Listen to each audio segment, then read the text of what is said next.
I've been adding lots of fine detail to my Railhead Treatment Train. Stick around and I'll show you what I've done.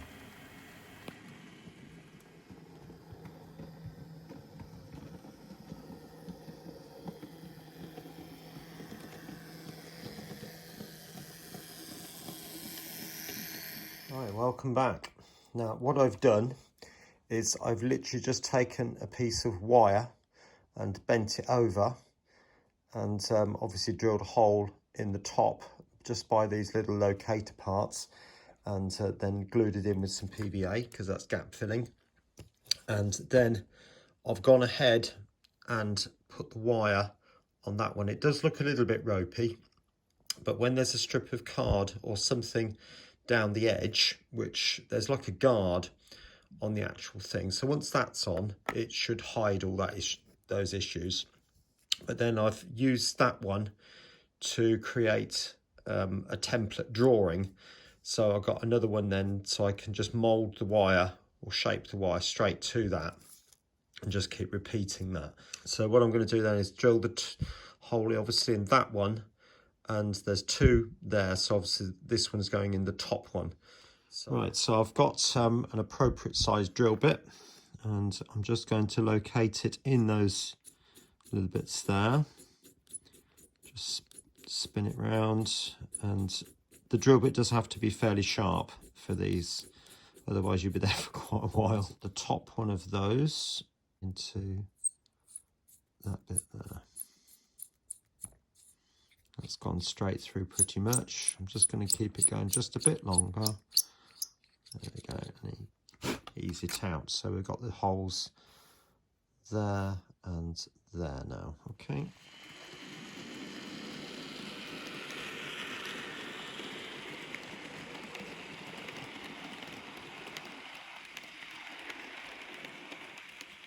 To show you this, what I'm going to do, so I'm obviously going to make it to that shape, so bend the end of the wire over.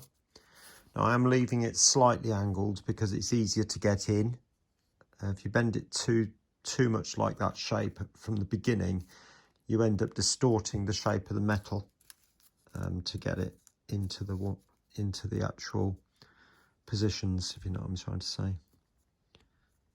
So I'm just going to bend that to there, place it on the actual shape, and then put the pliers over that bit and bend it up. So it's that, okay, and then cut that bottom bit off. And scissors are all right for that. Obviously they will blunt if you keep doing it though, but you know, for the amount I'm doing it, it's not going to be a problem. So I'm now going to use the tweezers to dip that into the glue. I'm not worried that it's going a bit all over the place. And then into the top hole.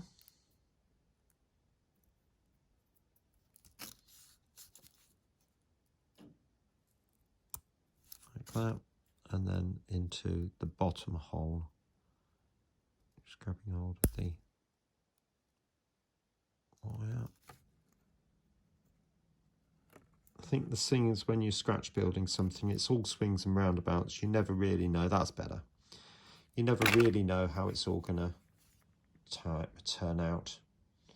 Right, for the next bit, bringing this in now, hopefully you can make out that we've got the pipe going around the top and there is a guard around the side, and then you've got these four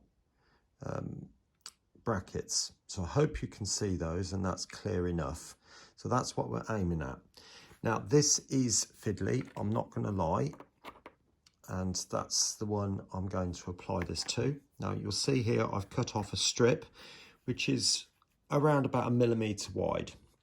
Now I tend to eyeball that, but you know, it's entirely up to you. Now it does vary ever so slightly depending on how well you've put that piece of wire in, but you want to try and get it so it's double the length plus a tiny bit to go around the back. So I'm going to do it around about that, which I'll measure for you would be around about 5, give or take. So if I show you the process I go through for one, put it in my finger, and I'm literally with the back of the knife blade, obviously, not the front. I'm just going to press so that I bend it in half, and then you want to sort of fold it in half. Now, this is card I'm using, and it's quite a heavyweight card in that sense, but hopefully you can see that little bracket that we've just created there. Now, the next stage then is to put a small dollop of glue, and I'll just bring in this little piece of paper so you can see my dollop of glue there. So I'm just going to put, you want 4, so one at the top, just below the top of the tank, 1 at the bottom, and then 2 roughly equally spaced in the middle. So I'm going to put this one just there. And it's just a case of creating like a little bridge, if you like, a bridge to the tank, which sort of loops over. And then this bit over the top, like that. And you see, you can see it's gone off at a funny angle. So it's just a case of trying to bring it round. Like that, and then hopefully that's one done. You can make out that through all the glue, and of course the glue will dry and it'll go clear, so I'm not worried by that. Okay, so like I said, 1 at the top and then 2 equally spaced in the middle, and try and get them so that they're angled according to the position of the tank, or the angle of the tank as you're going around. All right, so I'll speak to you in a second.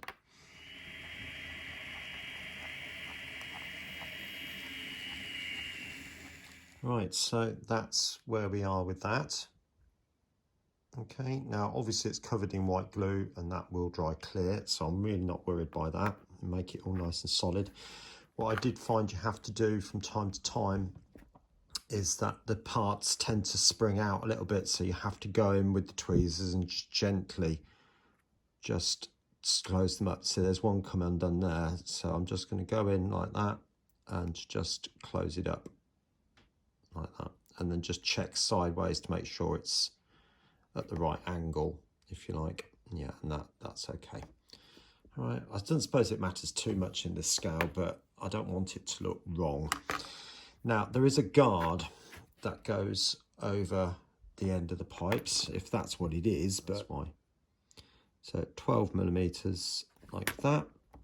I'm going to pick it up and just bend it ever so slightly, so it's sort of got a bit of a curve on it, which will help it to sit on. And now with the glue on the end of the scalpel, literally just going to dab glue all down that edge of the pipe.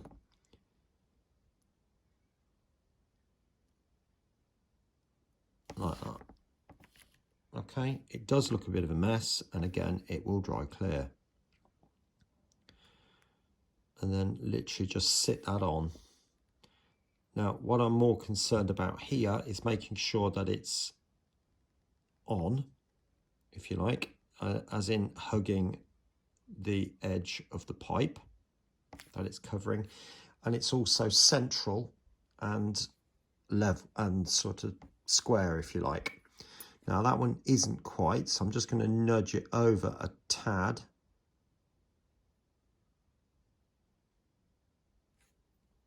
And it's still off, because it should line up with the hole that's at the bottom here, because obviously there's a pipe that comes out. Actually, that's not looking too bad. A little bit more, I think. Right, the next stage, start looking at putting the taps on down both sides. So you'll see there's like a tiny little bit of a support, and that is literally just a piece of 1mm by 1mm plastic card, or plastic strip, whatever you want to call it, square section. I've noticed that they seem to come up from the side, and this piece has been either welded on or bolted on, I don't know, but it seems to be painted blue, so I shall do that. And then I've 3D printed some taps, I'll show you this briefly, although it's gluing at the minute. So it seems all right, but you know, one step at a time. It was very fiddly getting it in, and obviously there's a lot of glue there, but that will dry clear, so I'm really not worried, and it'll shrink as well. So right, so this is where we are so far. So you can see I've fitted these little pipes both sides, and I've got more to fit on the bottom there and also there. I've printed these off. Now they are supposed to be straight in the sense that they shouldn't have these blobs on the bottom, but the printer is doing that. I think we call it elephant's foot, but I'm not totally sure, but there's more than enough in the height of them, if you like, to cut them down and then stick them in. So I'm going to drill holes now and then put them in. I need to paint them silver, obviously, as well. Okay, so I'll get that done and I'll catch you. Right, real quickie, I've got one of the tap fittings, which is the same ones that I've put all the way around. The only difference that I'm doing with these end ones is just cropping off a little bit off the ends, because they're not quite as long. They're a little bit more short and stubby. So like that. That little bit sticking out the side represents the tap, and to be honest with you, I think that looks reasonably convincing, bearing in mind this is N gauge, you know, so I think that's absolutely fine. And there's the same thing around the side there, so I will get that fitted. I've drilled a small hole which is 1mm. Well, actually I'll show you. I'm going to then put a little bit of glue in there, so that's the contactor glue, like that. And I'm picking this up in my fingers, and I'm going to put it in with pliers, not tweezers. The reason being is I can get more force on this. And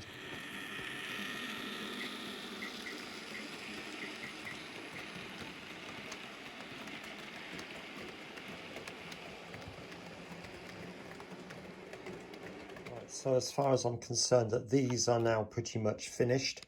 There is a pipe that goes from one to the next, like from there to there, that sort of thing. But that needs to be fitted onto the wagon first, which is just here. Now these are Freightliner wagons as I bought them, so I'm now going to paint them grey to get rid of all the branding as such, and then sort of weather them. And then obviously they'll be weathered quite dramatically as we go along.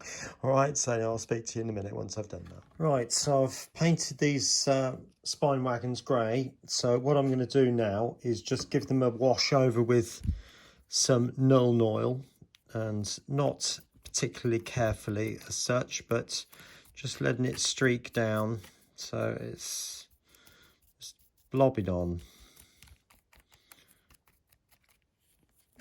Not being particularly careful as such, but like that, and the same with the other one. All right, and then the next stage is a whitewash, which I'll do in. Okay, now I'm just going in with some very watered down white, literally just sort of put it over the top to give the impression that it's been bleached down, because the sun would do a certain amount of bleaching. The reason I'm doing this, I don't want the whole wagon to be completely brown, because I do want parts of it to be shown where the muck doesn't reach, if that makes any sense. So it's literally just a case of just brushing that on and let it dry. I'll just remove certain parts of that. And that will just make it look a little bit used, if you like. And it's a bit like that. Okay, let that dry. Right, so a quick update to where we are at the moment. You can see I've got all the taps in now, and there's a pipe, and there's pipes going from either end. I do need to put a tap in there. You can probably just about make out a small hole in the recess there, and I need to put another tap in there apparently. And again, the same with the other end. But after that, I'm now starting to think about these panels here, because on the real thing, they are filled. There is a panel over the top. So what I'm going to do, you might be able to make out these pieces of card behind. So I'm literally just going to take some glue, excuse my hand there, just take some glue and literally just apply it. I did try to 3D print something for this, but it was just too small because, to be honest, there are some of these have got little handles on, or others have got little levers. I'm not totally sure, but this is N gauge, and I'm not sure I'm really going to worry about it. Right, so the next bit is this pipe, which I'm going to put on the other side. Now, I can't be totally sure where it goes on both units because I've seen it on some of the real thing, and I've seen it on the Hatton's one. So I'm going to put it where I think it goes. It might not be completely accurate, but you know, it's a job to know what to put where. I've got a feeling there are a few versions of these different units around, and I think they all might be slightly different from each other. So I'm just going to come up with the best, what I think is right, if that makes any sense. So I'm going to use some really fine wire, and I'm just going to bend it over into a point like that, or an angle, and then prop it up so it goes pretty much across there. And then I'm going to cut some excess off and stick it down there. Now it would go to the spray unit here, and that would be attached, but I think for a model it's a bit too much, so I'm just going to glue it down at that point. So I shall snip it off, and then just a small dollop of glue over the top just to hold it in like that. I'm just going to put a little dollop there and a little dollop there. So something like that, and in there. I can get that to stay put.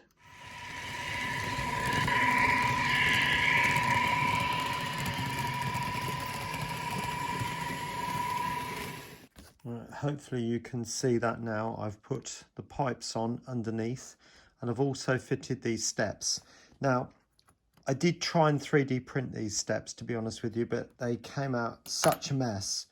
It really didn't look right at all. So I ended up using I think they're ratio ones, and then I just put a piece of card behind.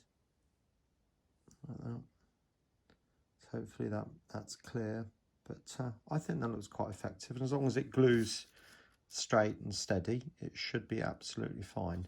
Now I'll put that one down to dry, but the next bit is to fit these little taps or jets. I hope you can make that out. I've put one on there.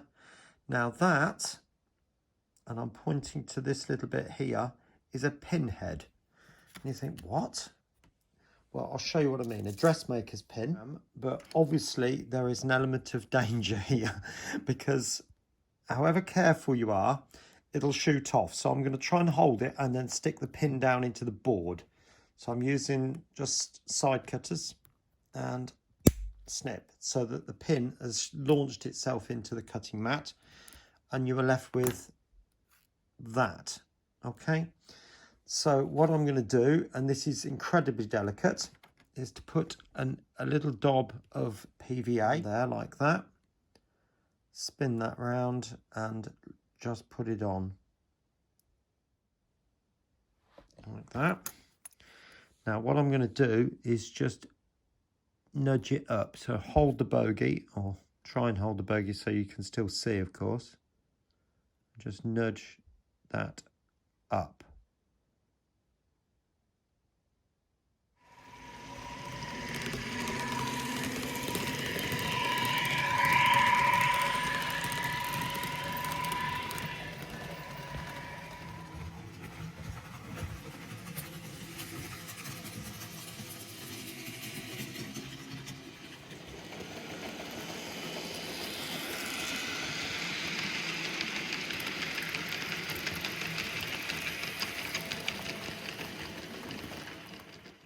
Well, welcome back. I hope you've enjoyed that so far, and I've brought the train up to New Mills. So what have we done in this particular video? Well, I've added all the little details that go around the back of the end. So you've got the pipe, obviously, and then you've got all the tiny brackets with the shield over the top. And I've added these little taps on both sides and either end. And if I just bring you down to that one at the end there, you might even be able to notice right at the very bottom there is another one buried deep inside, because you might notice the pipes that join each one together and even across the joining of the spine wagons. Okay, so what else have we done? I've fitted the taps or the jets onto the end of the bogies, and you might just be able to make out there is a cable or a pipe going underneath, and that's varying places on the whole train as well. So next, if I move you up towards the control part, the control unit has had these steps fitted and obviously the railings glued on, and basically every single unit now has been glued onto the spine wagons. Okay, and just popping you down just there. Now, I would say it's an acceptable runner. It certainly does push and pull in both directions. I wouldn't say it's a perfect runner by any means, and does have its moments in varying places on the layout, but it's not a massive issue. As long as I'm aware that it could happen, then I'll be on my guard, if you like. So I think it's the nature of the spine wagons, and they're not the most reliable runners, partly because they're not very heavy, and that's probably the biggest issue on all that one. But anyway, moving on. So what have I got to do next? Well, they all got to be gloss varnished, and then it's a case of applying all the decals, and then matte varnish after that to seal them in and to dull it all back down again. But also after that, then obviously the weathering. Now you might say, well, why am I going to weather it if I'm going to apply decals? Well, there's no point in applying the decals if you can't see them. So yes, I am going to weather them, and I am going to heavy weather it, but I don't want every single part of the train to lose all its decals. I think it's important, if I'm spending the time to put them on, that you can at least see the majority of them. So that was partly the reason why I went for the EWS version of the locomotive, because it doesn't have to get that dirty to look filthy, being maroon in the first place. Okay, so it will be filthy, but not so much that you can't see the details on it. That's the whole point.